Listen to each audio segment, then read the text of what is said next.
I never thought I would be the kind of person to go to war with my homeowners association.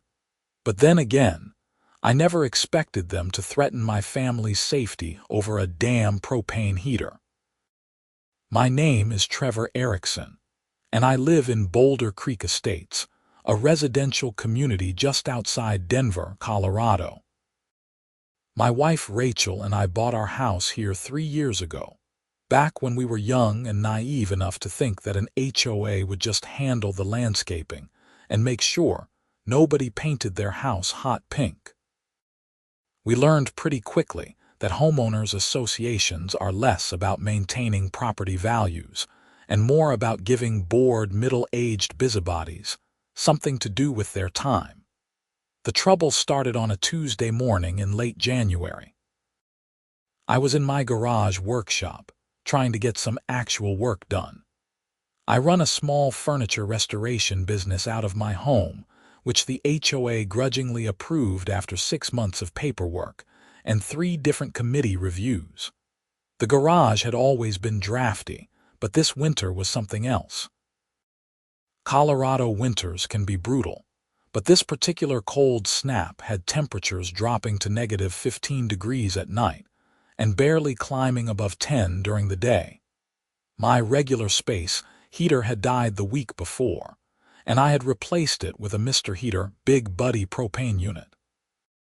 The thing was a beast, perfectly safe, had all the proper sensors and automatic shutoffs, and most importantly, it actually kept my workspace warm enough that I could handle wood and tools without my fingers going numb.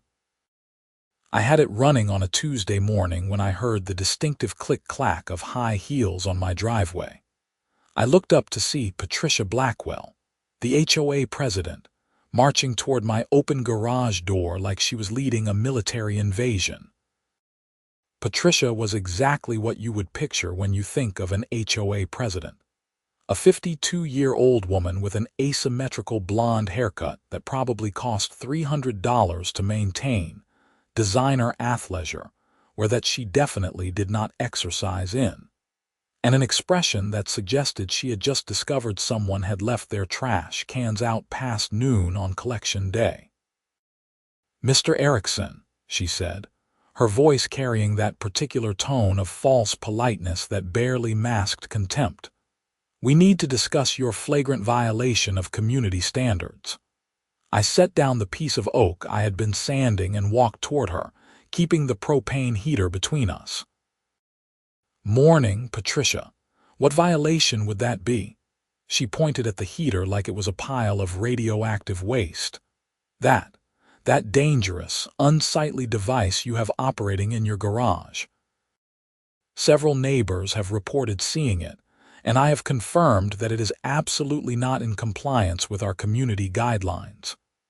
"It is a heater," I said slowly, wondering if she had actually lost her mind. "A perfectly legal, consumer-grade propane heater that you can buy at any hardware store in America."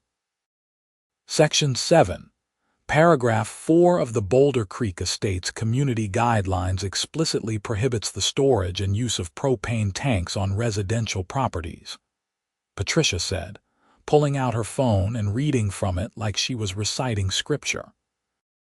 "All heating devices must be electric or permanently installed natural gas units approved by the Architectural Review Committee." I stared at her. "Patricia, it is negative 5 degrees outside. This heater is keeping my workspace functional so I can do my job. It has every safety feature imaginable. It is not bothering anyone." "The rules are the rules, Mr. Erikson." She crossed her arms. "I am issuing you a formal violation notice. You have 48 hours to remove the propane heater and any associated tanks from the property, or face fines of $100 per day." "This is insane," I said, feeling my temper starting to rise. "You cannot fine me for keeping my own garage warm." "I can and I will," Patricia said.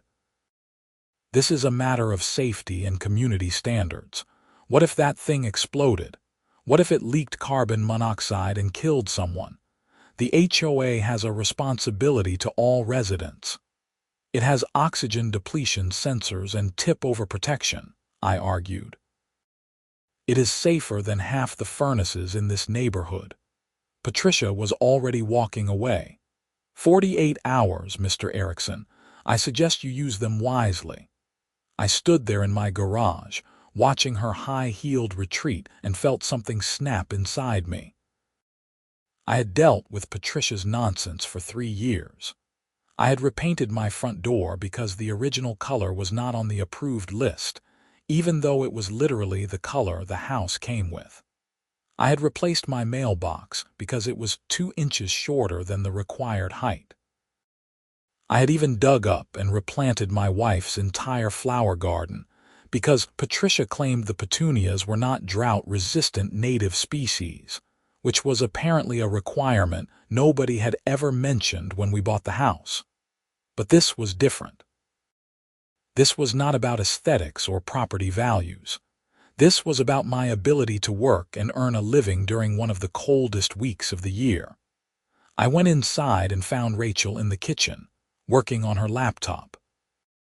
She was a freelance graphic designer who worked from home, which meant she had witnessed most of Patricia's reign of terror firsthand.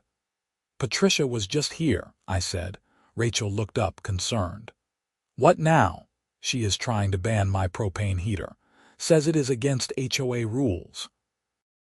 Gave me 48 hours to get rid of it or face daily fines." My wife closed her laptop. "The heater you just bought, the one you need to keep the garage warm enough to work in, that would be the one. Can she actually do that?" I pulled up the HOA guidelines on my phone and started reading. Sure enough, buried in Section 7, there was language about propane storage and use. It was clearly written to prevent people from keeping huge propane tanks or running gas lines without permits, but the language was vague enough that Patricia could interpret it however she wanted. "According to this, yes," I said, "but I am willing to bet she did not apply this rule to everyone." That gave me an idea. I grabbed my coat and told Rachel I would be back in an hour. Then I got in my truck and started driving through Boulder Creek Estates, really looking at the properties for the first time in months. It did not take long to find what I was looking for. 3 houses down from us, the Martinez family had a propane tank for their backup generator sitting right next to their house, clearly visible from the street. 2 streets over, I spotted a propane grill on the Henderson family's deck that was connected to a large tank.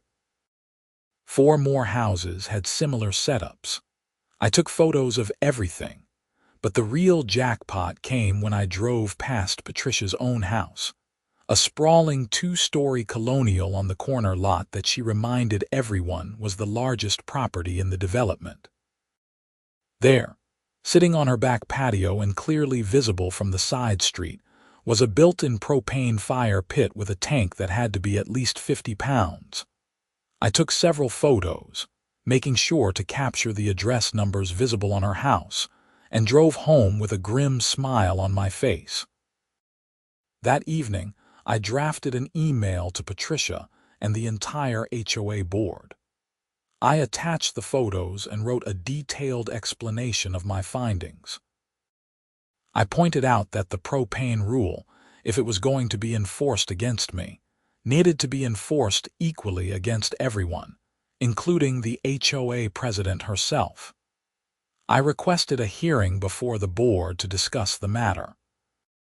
Patricia's response came at 11 o'clock that night, which told me I had gotten under her skin. "Mr. Erikson, permanent outdoor installations approved by the Architectural Review Committee are exempt from the propane storage restrictions, as they are considered fixed property improvements. Your portable heater is not in the same category. Your violation notice stands. You now have 36 hours to comply." I showed the email to Rachel.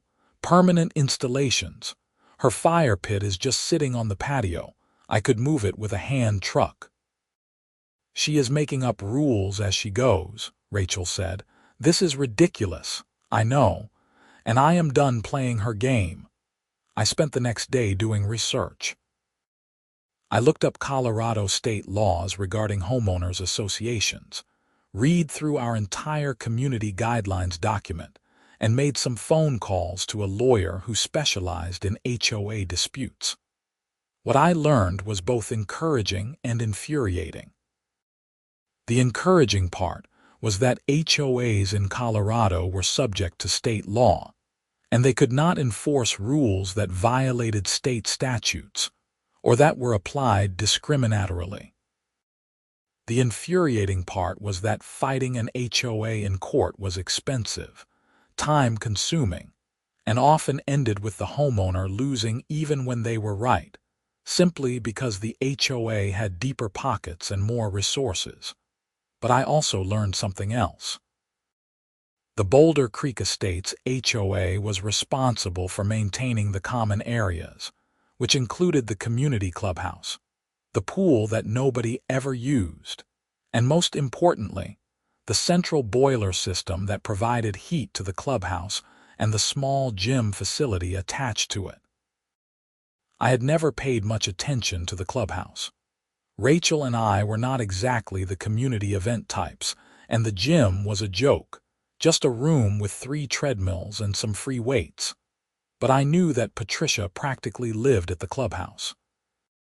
She held her board meetings there, hosted her book club there, and according to neighborhood gossip, spent most weekday mornings there drinking coffee and plotting new ways to make residents miserable.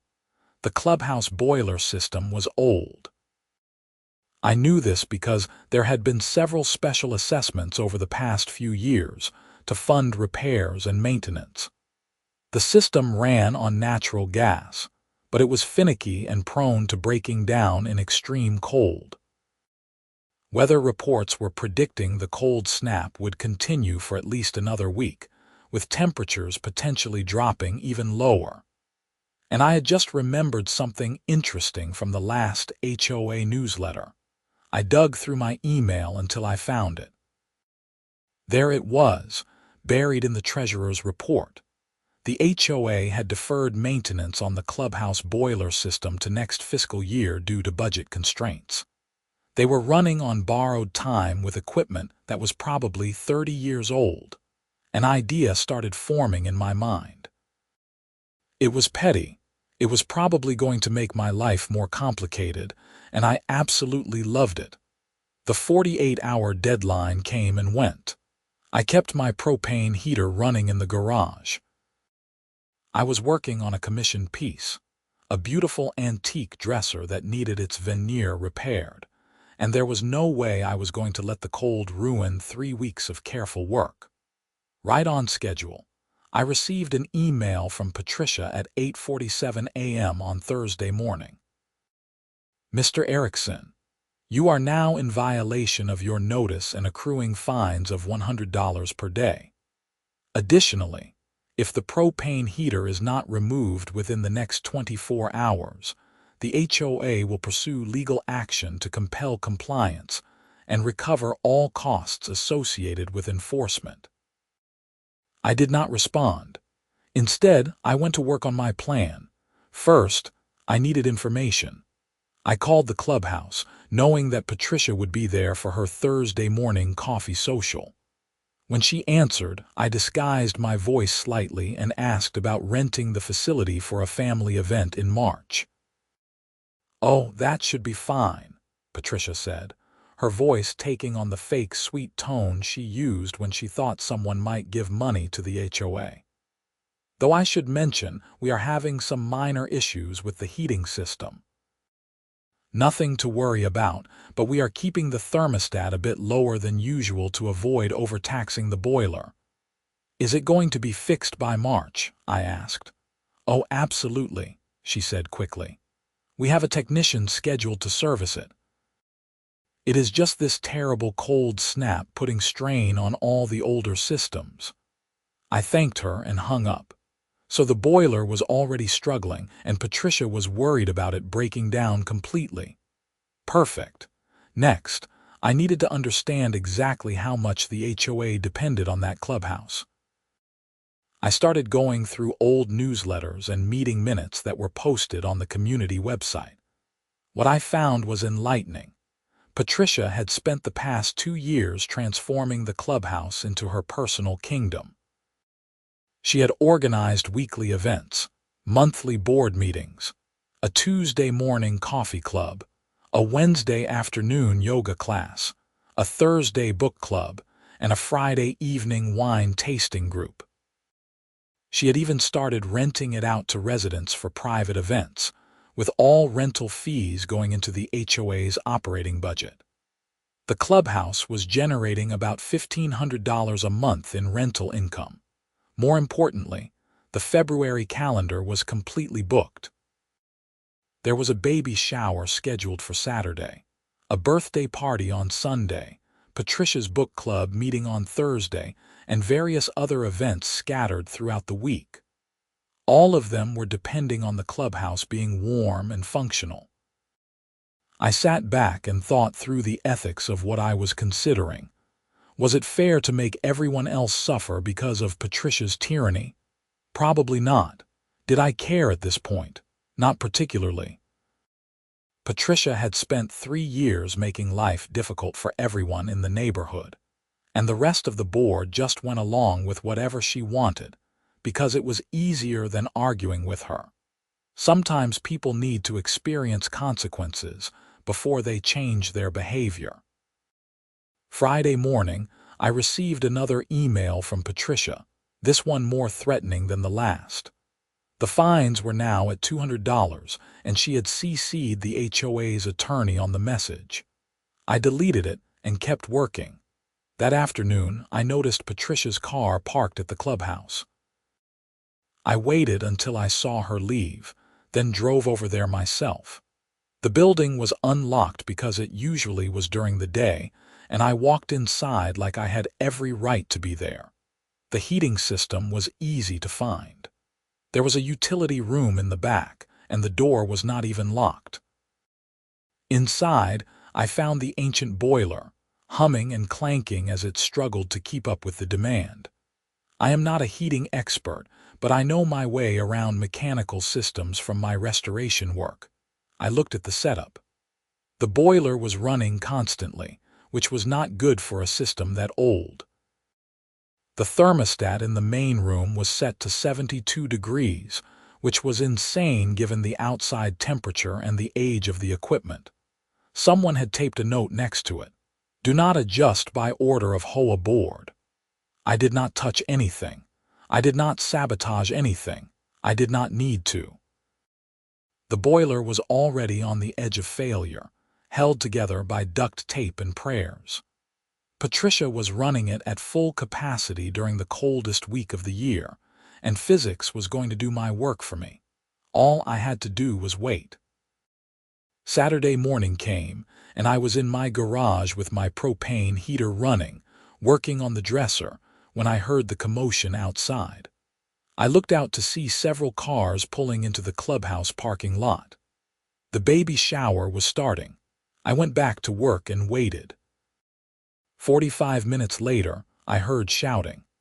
I walked to the edge of my property where I could see the clubhouse.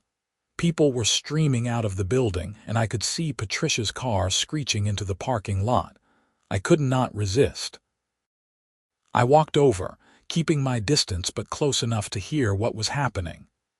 The heat is not working, a pregnant woman was saying, her voice shaking from cold or anger or both. We have been in there for less than an hour and it is already freezing. What kind of facility are you running? Patricia was in full panic mode. I am so sorry. I do not understand what happened. The system was working fine yesterday. Let me call the heating company. I watched as she made the call, pacing back and forth in her high-heeled boots. From the look on her face, the conversation was not going well. What do you mean you cannot get here until Monday? She practically shrieked into the phone. This is an emergency. We have events scheduled all weekend. She listened for a moment, her face getting redder. No, I understand you are busy, but this is unacceptable. We are an HOA, we have a maintenance contract with you. More listening.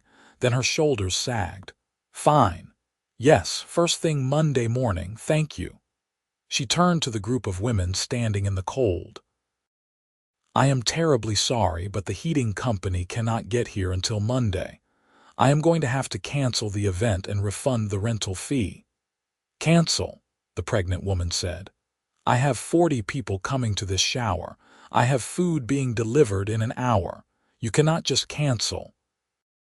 "I do not have a choice," Patricia said, though she looked like she wanted to argue. "The building is not usable without heat. It is going to be 60 degrees in there within an hour, and it will just keep dropping." I walked back to my garage, smiling for the first time all week.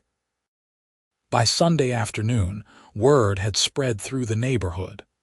The clubhouse heat was out, and nobody knew when it would be fixed. Patricia had to cancel the birthday party, refund both rental fees, and send out an email to the entire community canceling all events at the clubhouse until further notice. Her email was a masterpiece of defensive corporate speak. Due to unforeseen mechanical issues with the climate control system, the clubhouse will be temporarily unavailable.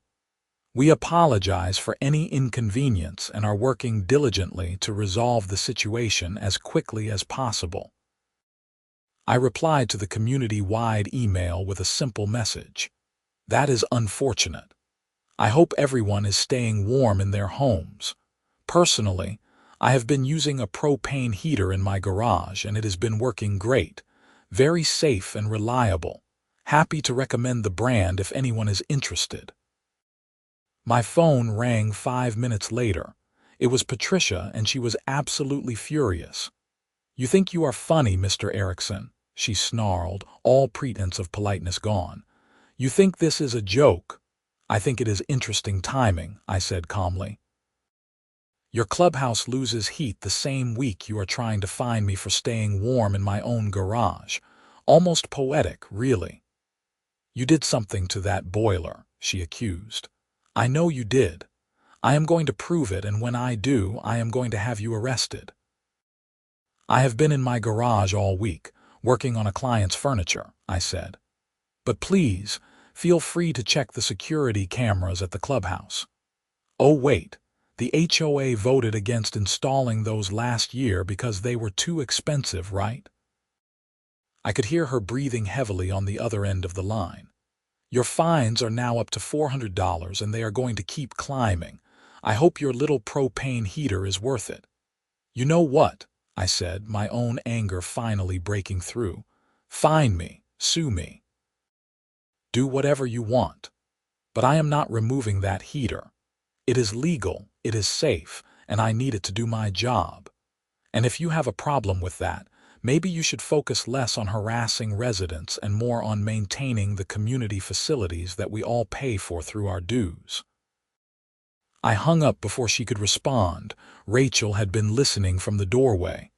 "Did you actually do something to the boiler?" "No," I said honestly. "I did not touch it. I looked at it, but I did not touch it. That thing was already dying. Patricia has been running it into the ground." "She is going to make our lives hell over this," Rachel said.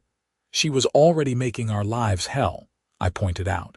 "At least now everyone else is seeing what we have been dealing with." Monday morning brought interesting developments. The heating technician arrived at the clubhouse around 9 a.m., and I made sure to watch from my garage. He was there for about an hour before Patricia came storming out, her face the color of a tomato. I found out what happened later that day when I checked the community Facebook page. Someone had posted asking about the clubhouse repairs, and Patricia had responded with a long explanation about how the boiler had suffered a catastrophic failure due to the extreme cold and would need to be completely replaced at a cost of $18,000. The comments section exploded. Residents wanted to know why the boiler had not been properly maintained. Others pointed out that there had been special assessments for boiler maintenance just last year. Where had that money gone? Why was a maintained system suffering catastrophic failure? Patricia tried to defend herself, but she was clearly losing control of the narrative. Then someone, I am pretty sure it was Harold Martinez from 3 doors down, posted a comment that changed everything. Maybe if the HOA president spent less time harassing residents over nonsense and more time actually maintaining community property, we would not be in this situation. I heard she is trying to fine Trevor Erikson for using a heater in his own garage. Is that really where our board's priorities are? The thread devolved into chaos. Half the neighborhood apparently had their own HOA horror stories about Patricia. Someone mentioned the mailbox height requirements. Another person brought up the approved paint color list that included 70 shades of beige but nothing else. A third person complained about being fined because their grass was half an inch too long after they had been on vacation. I stayed out of it and kept working. Tuesday brought a cold front that pushed temperatures down to -20 at night. The weatherman on the news looked almost apologetic as he explained that this was a once-in-a-decade cold snap, and everyone should stay indoors and take precautions. My propane heater kept my garage at a comfortable 65 degrees. I worked on the dresser, made good progress, and tried not to think about how cold the clubhouse must be getting. Wednesday afternoon, I received an email from the HOA board, not from Patricia. It was from David Kensington, the vice president, and it was much more conciliatory in tone. Mr. Erikson, the board would like to meet with you to discuss the situation regarding your garage heater and find a reasonable resolution. Would you be available Thursday evening at 7 p.m. at my home? Given the clubhouse situation, we are holding board meetings at alternate locations for the time being. I showed the email to Rachel. They are cutting Patricia out. This is coming from David. Are you going to go? She asked. Absolutely. Thursday evening, I drove to David Kensington's house on the other side of the development. David was a reasonable guy, a retired accountant who had gotten roped into the HOA board because nobody else wanted to volunteer. I had always suspected he did not particularly enjoy working with Patricia, but he had kept his mouth shut to avoid conflict. I was surprised to find all 5 board members there. David, Patricia, Linda Hoffman, the secretary, Marcus Tang, the treasurer, and Jennifer Reynolds, the at-large member. They were all sitting in David's living room, and the tension was immediately obvious. Patricia looked like she had not slept in days. Her usually perfect hair was slightly disheveled, and there were dark circles under her eyes. The other board members looked uncomfortable. "Thank you for coming, Trevor," David said, using my first name for the first time ever. "Please have a seat." I sat down in the armchair across from the couch where they had assembled. "Thanks for inviting me. I am hoping we can resolve this reasonably." "That is what we want too," David said. He glanced at Patricia, who was staring at me with barely concealed rage. "We have been discussing the situation, and we think there may have been some misunderstanding about the application of our propane storage rules." "Misunderstanding," Patricia interjected. "There is no misunderstanding." "The rules clearly state, Patricia," Marcus interrupted, his voice firm. "We agreed I would handle this part." She shut her mouth, but I could see her jaw clenching. Marcus turned to me. "Trevor, we have reviewed the guidelines and consulted with our attorney. While the letter of the rule does technically prohibit propane storage without committee approval, the spirit of the rule was intended to address large permanent installations and safety hazards. Your portable heater, which is all listed and designed for garage use, does not pose the type of risk the rule was meant to prevent. Additionally, Linda added, we have confirmed that the rule has not been consistently enforced across the community. There are multiple residents with propane grills, generators, and other devices that were never required to seek approval. Including Patricia's fire pit, Jennifer said bluntly, earning a glare from the president. David cleared his throat. The board has voted 4-1 to grant you a special exemption for the propane heater, provided you maintain adequate ventilation and follow all manufacturer safety guidelines. I felt a wave of relief, followed immediately by suspicion. What is the catch? No catch, David said. We are also going to issue a community-wide clarification about the propane rule and establish a proper approval process for similar devices going forward. And we are going to waive the fines that were assessed. Patricia stood up abruptly. This is outrageous. You are rewarding his defiance and undermining my authority as president. Your authority, Marcus said, his voice sharp. Patricia, you have been running this HOA like your personal fiefdom for 2 years. We have gotten more complaints in the last week than in the previous year combined. People are furious about the clubhouse, about the inconsistent enforcement of rules, about all of it. The clubhouse failure was not my fault, Patricia snapped. That boiler was old. The boiler that we allocated $12,000 to maintain last year, Linda said, pulling out a folder. The boiler that, according to our records, received only basic service, while the remaining funds went to redecorating the clubhouse lounge with new furniture and artwork that you personally selected. Patricia's face went pale. Those were approved expenditures for community improvement. They were not approved by the full board, Marcus said. We have been going through the financial records since the heating situation came up.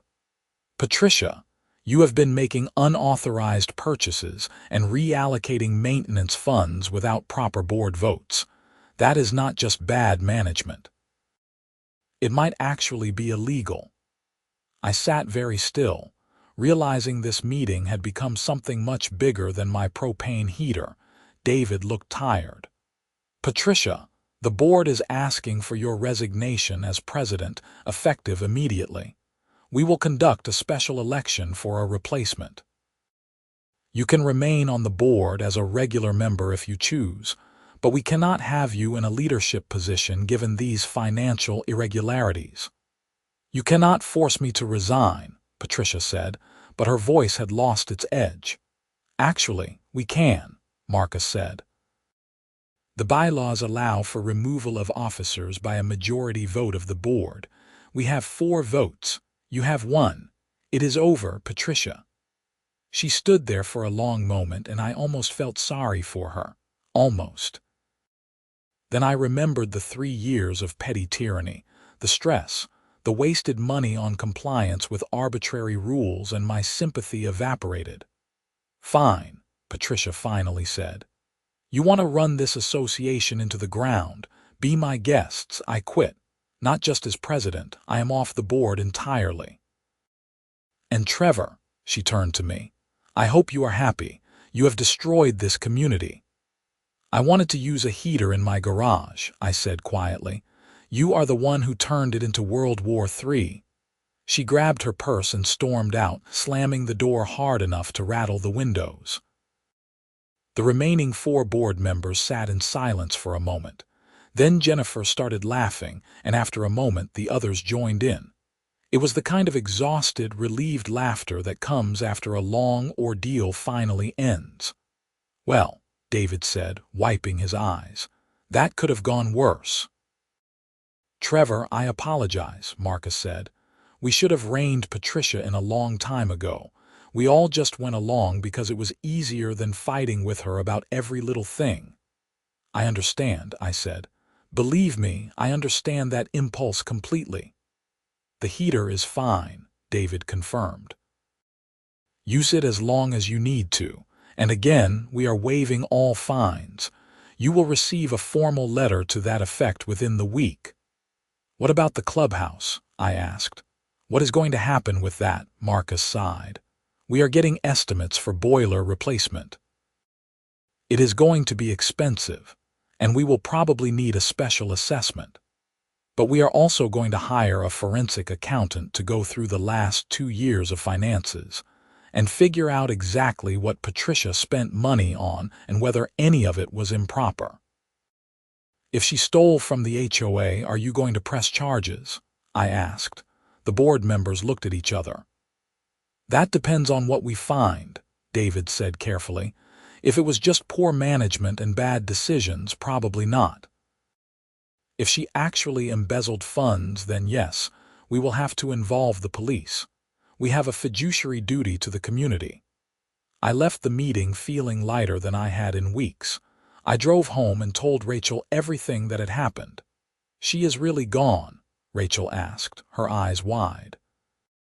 She is really gone, I confirmed.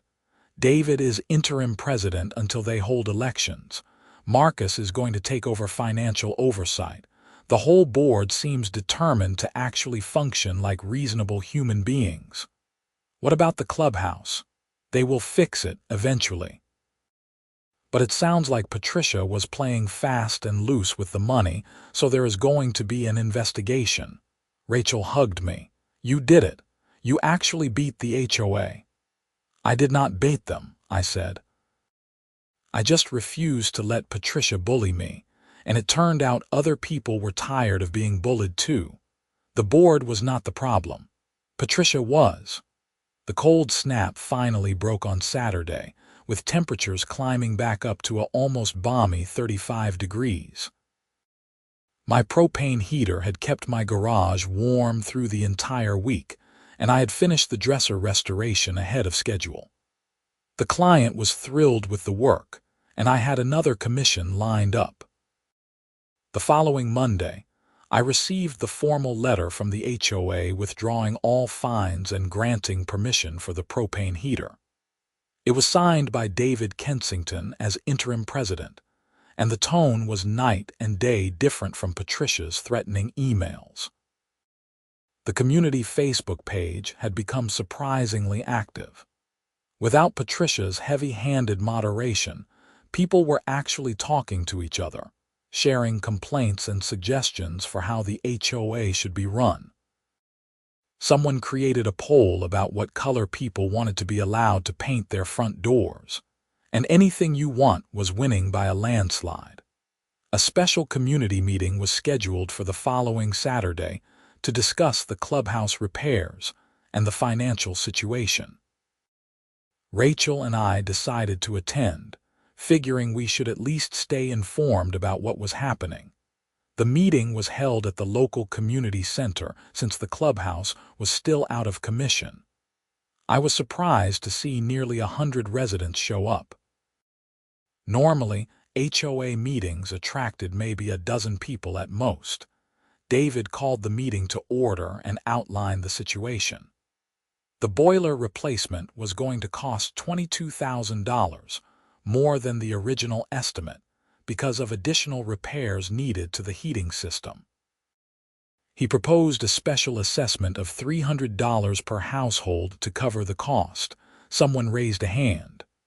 What about the $12,000 we paid last year for boiler maintenance? Where did that money go? Marcus stood up with his laptop. I am glad you asked. We have been reviewing the financial records, and I want to be transparent about what we found. He pulled up a spreadsheet on a projector. Of the $12,000 allocated for boiler maintenance last year, only $3,000 was actually spent on the heating system. The remainder was redirected by Patricia Blackwell to fund clubhouse aesthetic improvements, including new furniture, artwork, upgraded kitchen appliances, and extensive landscaping around the building. The room erupted in angry murmurs. Did she have authority to do that? Someone called out. No, Marcus said flatly. According to our bylaws, any expenditure over $5,000 requires a full board vote. Patricia approved these purchases using her authority as president, but she never brought them to the board for approval. That is a violation of our governing documents and potentially a breach of fiduciary duty. Are you pressing charges? Another voice asked. David stepped forward. We have consulted with our attorney. The attorney's opinion is that while Patricia's actions were improper and violated our bylaws, proving criminal intent would be difficult. She did not personally profit from the expenditures, and she could argue she believed she was acting in the community's best interest. "That is bullshit," someone muttered, loud enough for everyone to hear. "I understand the frustration," David said. "Believe me, the board shares it, but we have to be realistic about what we can prove and what the costs would be of pursuing legal action.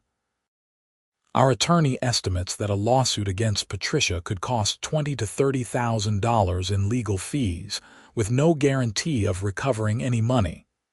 So she just gets away with it." Another resident called out. Marcus held up his hand. "Not exactly. We are pursuing two courses of action. First, we are reporting the financial irregularities to the Colorado HOA regulatory authorities. They can investigate and potentially impose fines or other penalties. Second, we are removing Patricia from all positions of authority and making it clear she is not welcome to run for the board again." "Can we ban her from the community?" someone asked. "No," David said. "She owns her property, and as long as she pays her dues and follows the rules like everyone else, she has a right to live here, but she will have no authority over anyone else going forward."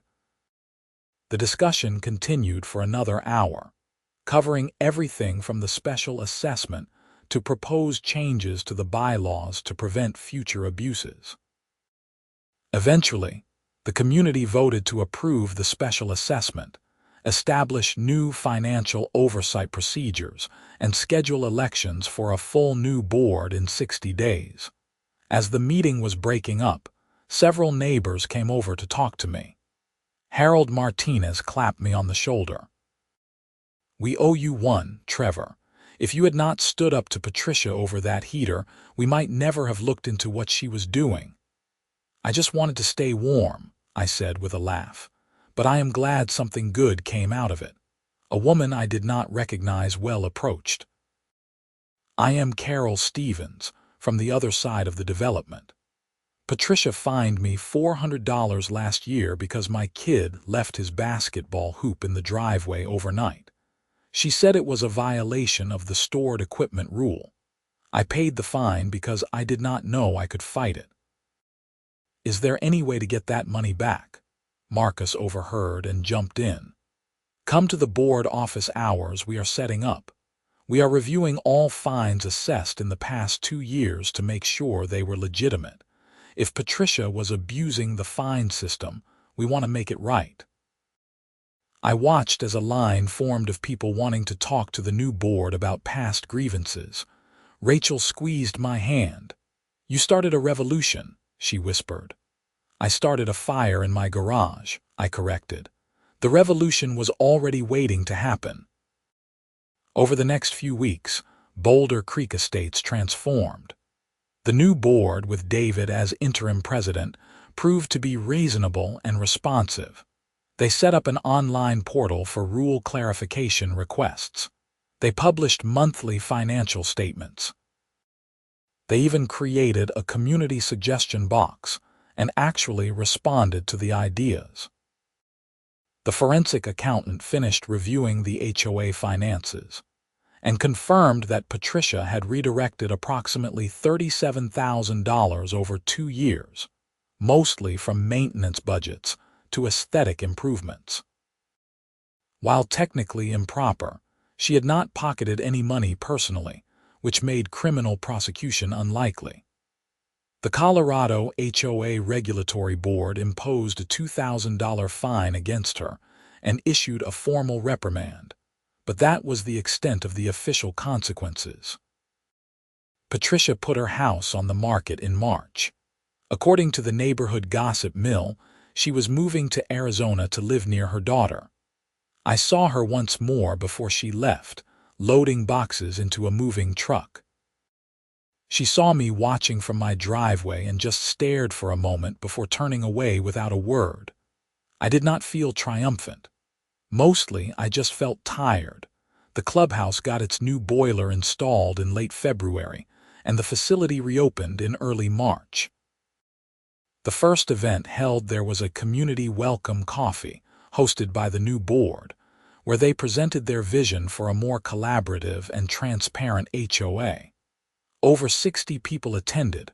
Rachel and I even joined the book club, the one Patricia used to run.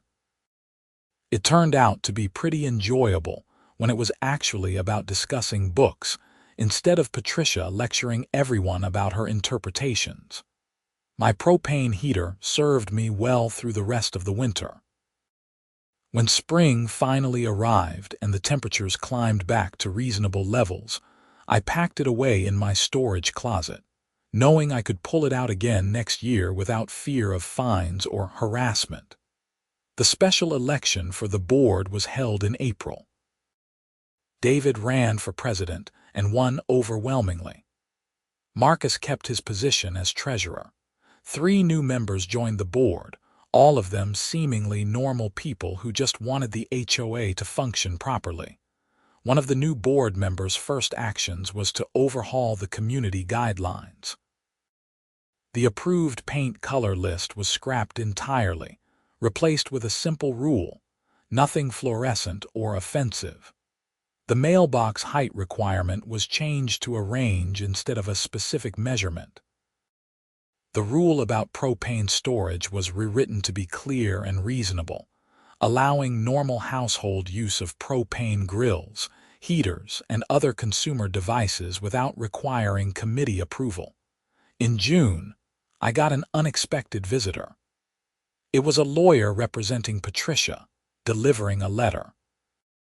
My heart sank, thinking she was suing me for something.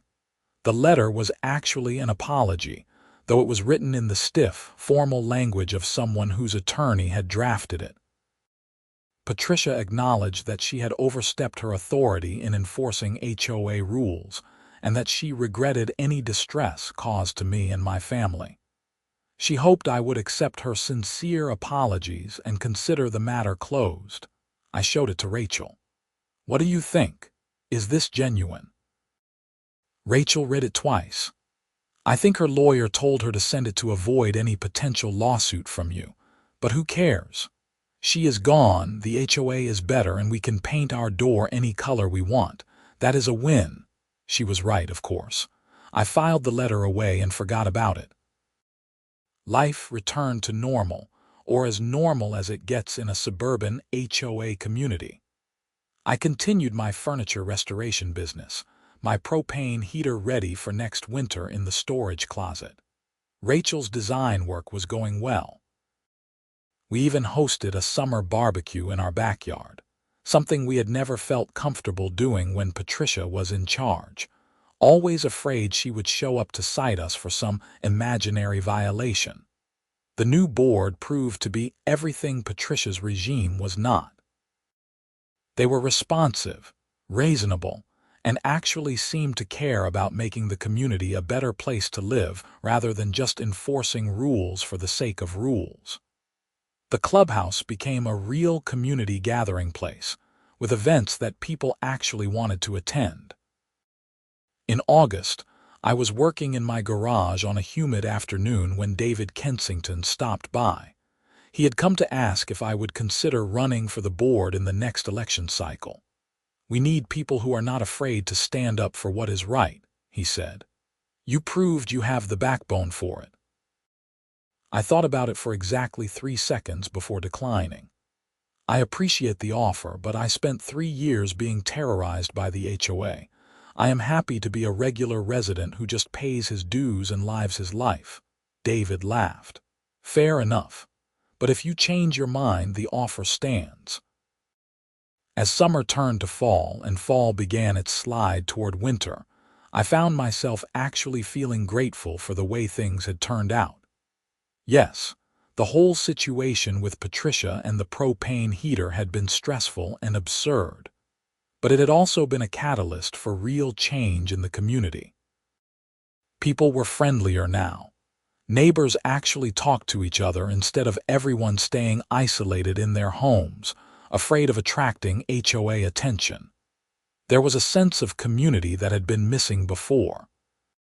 When the first cold snap of the new winter arrived in November, I pulled out my propane heater and set it up in the garage without a second thought. No threatening emails arrived. No fines were assessed. I just worked on my furniture projects in comfortable warmth while the snow fell outside. Rachel came out to the garage one evening bringing me coffee and just watching me work for a few minutes. "You ever think about how crazy last winter was?" she asked. "Sometimes," I admitted. "Mostly I try not to. I am glad you did not back down," she said. "I know it was stressful, but you were right to stand up to her." "I was cold and stubborn," I corrected, "but I will accept right as a side benefit." She kissed the top of my head, my cold, stubborn hero. As she went back inside, I looked around my garage workshop. The propane heater hummed quietly in the corner, keeping everything warm and comfortable. Outside, the temperature was dropping towards 0 again, another Colorado winter in full swing. But in here, I was warm. I was working. I was free from petty tyranny and arbitrary rules enforced by power-hungry HOA presidents. And honestly, that was all I had ever wanted. Sometimes standing your ground is not about winning or losing. It is about refusing to let someone else's need for control dictate how you live your life. Patricia had tried to make me choose between my livelihood and her rules, and I had chosen myself. That choice had consequences, some of them messy and complicated, but I would make the same decision again without hesitation. The furniture restoration business continued to grow. Word of mouth brought me more clients, and I was actually having to turn down work because I could not keep up with demand. The propane heater was essential to keeping my production schedule on track through the winter months. In December, the HOA held its annual holiday party at the clubhouse. Rachel and I attended, something we never would have done during Patricia's time. The new boiler was working perfectly, the building was warm and welcoming, and people actually seemed to be enjoying themselves. David gave a short speech thanking everyone for their patience during the transition and highlighting some of the positive changes that had been implemented. He mentioned increased participation in board meetings, improved financial transparency, and a general sense of community that had been missing for too long. "We have learned that an HOA should serve its residents, not rule over them," David said. "And while change is never easy, this community has proven that it is possible to do things better." There was genuine applause, not the polite golf claps that Patricia's speeches used to generate.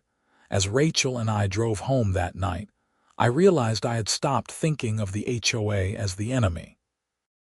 It was just an administrative necessity now, no more threatening than a utility company or a postal service.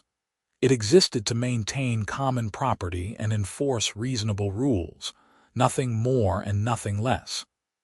"You think Patricia ever thinks about what happened?" Rachel asked as we pulled into our driveway. "Probably," I said. "But I hope she has moved on with her life the same way we have. Holding grudges is exhausting." We went inside our house, painted in a lovely shade of blue that would have given Patricia an aneurysm, but that we absolutely loved. We made hot chocolate and watched a movie, just a normal couple on a normal winter night in their normal suburban home. The propane heater sat in my garage, ready for another day of work tomorrow. It was just a tool, a simple mechanical device designed to produce heat. But it had become a symbol of something larger, a reminder that sometimes the smallest acts of resistance can lead to the biggest changes. I never set out to reform an HOA or take down a tyrannical president. I just wanted to stay warm while I worked. But life has a funny way of turning simple desires into complicated situations, and complicated situations into opportunities for growth and change. Boulder Creek Estates was a better place now, not because of anything heroic I did, but because people finally had permission to speak up about problems that had been festering for years.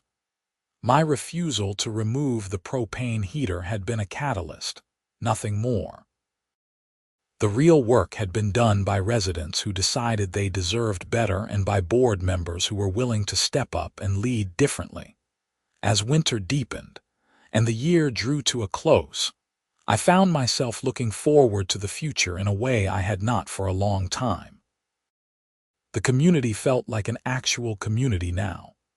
The HOA felt like a service organization rather than an occupying force, and I could work in my garage without fear of fines or harassment.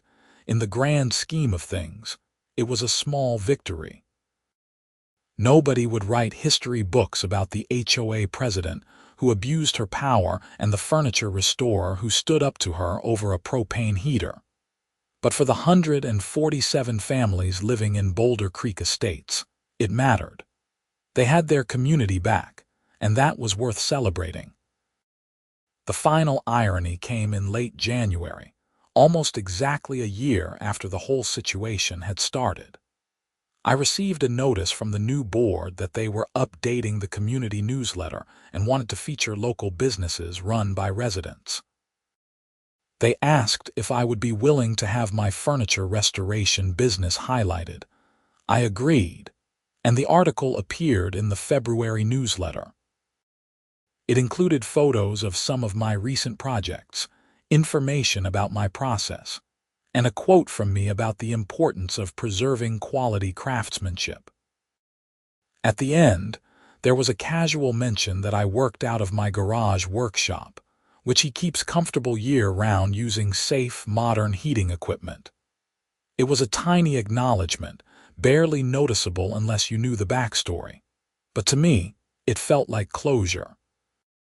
The thing that had nearly destroyed my relationship with the HOA had become just another mundane detail in a community newsletter article.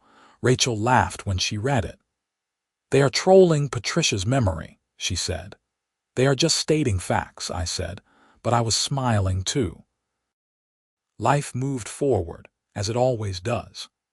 The drama of the previous winter faded into just another story we told at parties, an amusing anecdote about suburban life and petty tyranny overcome. The propane heater remained in my garage, a simple tool doing its job without controversy or complication, exactly as it should have been from the beginning.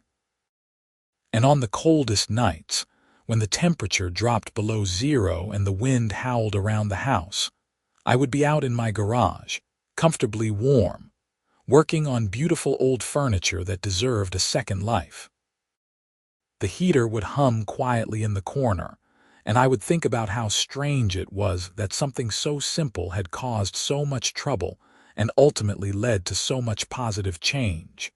Patricia was gone, living her life somewhere in Arizona. The HOA was functioning well under new leadership.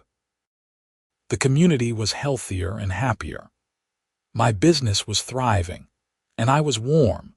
Sometimes that is all you can ask for, to be warm, to do work you love, and to live in a place where common sense prevails over arbitrary authority. It took a fight to get there, a cold week of defiance and consequences that rippled through the entire community. But it was worth it. Every single degree of warmth was worth it.